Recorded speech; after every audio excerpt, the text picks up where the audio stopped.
मोदी सरकार ने किया भयंकर ऐलान, ब्याज पर पैसा देने वाले हो जाए सावधान। डाकू बैंक अब नहीं चलेगा पूरे बिहार में, सबसे बड़ा कानून लागू हुआ नीतीश सरकार में। सम्राट चौधरी ने दिया आदेश, अब सबके ऊपर होगा केस। लेकिन सबसे बड़ा सवाल, आखिर क्या है डाकू बैंक? अगर ब्याज पर पैसा लिया तो कितना लगेगा जुर्माना, देने वाले पर क्या होगी कार्रवाई, कब से नियम होगा लागू, आइए जानते हैं इस 2 मिनट की रिपोर्ट में। जी हाँ, आपको बता दें कि अगर आप भी ब्याज पर पैसा लेते हैं या फिर देते हैं तो अब सावधान हो जाइए, क्योंकि सरकार इस पर बहुत ही बड़ा नियम लेकर आ गई है। आपकी एक छोटी सी गलती आपको जेल तक पहुंचा सकती है, इसलिए आप इस वीडियो को पूरा ध्यान से देखिए। दरअसल आपको बता दें कि गांव में आज भी हजारों लोग मजबूरी में किसी साहूकार, किसी दबंग या गांव के अमीर लोगों से ब्याज पर पैसा लेते हैं। किसी की बेटी की शादी होती है तो पैसा लेते हैं, या फिर किसी की बीमारी में, किसी के घर में अचानक आई मुसीबत में भी बहुत ज्यादा पैसा लिया जाता है। और इसका सबसे बड़ा कारण ये होता है कि बैंक के द्वारा उन्हें कोई लोन नहीं मिलता है, और अगर मिलता भी है तो कागज का झंझट बहुत ही ज्यादा रहता है। और गरीबी इतनी कि लोग मजबूर होकर गांव के ही किसी मनी लेंडर के आगे हाथ जोड़ देते हैं, और फिर शुरू होता है ब्याज का काला खेल। 10,000 लिया, लेकिन चुकाते चुकाते 40,000 देना पड़ता है, और इसमें कई सारे लोगों का घर, खेत सब कुछ बिक जाता है। लेकिन सम्राट चौधरी ने इस पर एक बहुत बड़ा ऐलान कर चुके हैं। उन्होंने कहा है कि डाकू बैंक अब बिहार में बंद होने वाला है, क्योंकि गाँव वालों का दर्द यही है कि उधार तो एक बार में मिलता है, पर ब्याज उनकी पूरी जिंदगी खा जाता है। आपको बता दें कि डाकू बैंक का मतलब हुआ, इसका कोई असली बैंक नहीं होता है। यह जनता की भाषा है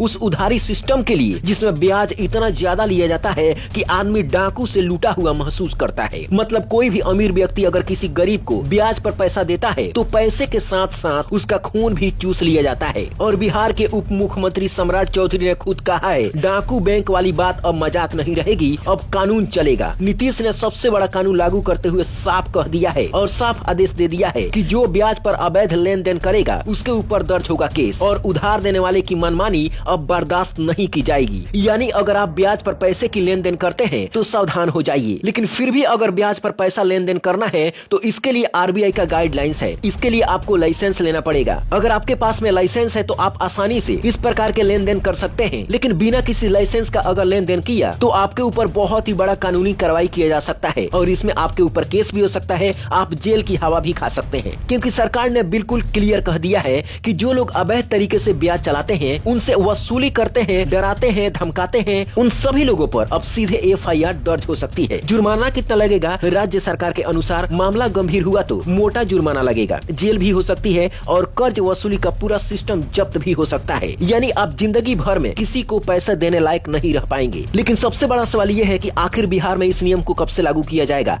क्या पूरे भारत में इस नियम को लागू किया जाएगा? तो आपको बता दें कि बिहार में फिलहाल नीतीश और मोदी की जोड़ी पूरी तरीके से हिट हो गई है, और कई बार ऐसा देखा गया है कि भारत में किसी भी योजना की शुरुआत किसी 1 या 2 राज्यों से शुरू होती है और पूरे भारत में फैल जाती है। सरकार की इस घोषणा के बाद यह नियम तुरंत प्रभाव से लागू माना जा रहा है। मतलब अब गाँव में जो लोग छुप कर ब्याज चलाते थे उनके लिए आने वाला समय सबसे खतरनाक है। मोदी सरकार का साफ संदेश है, गरीब को लूटने वाला कोई नहीं बचेगा। नीतीश कुमार और सम्राट चौधरी का एक ही लक्ष्य है, गाँव गाँव में चल रहा डाकू बैंक का आतंक अब खत्म करना है। अगर यह नियम और कानून पूरे बिहार में अगर सफल होता है तो हो सकता है कि पूरे भारत में भी इस सिस्टम को लागू कर दिया जाए। हालांकि इस नियम पर आपकी क्या राय है, नीचे कमेंट बॉक्स में जरूर बताएं। इस वीडियो को अपने दोस्तों में शेयर जरूर करें। Bureau report, black Bharat TV.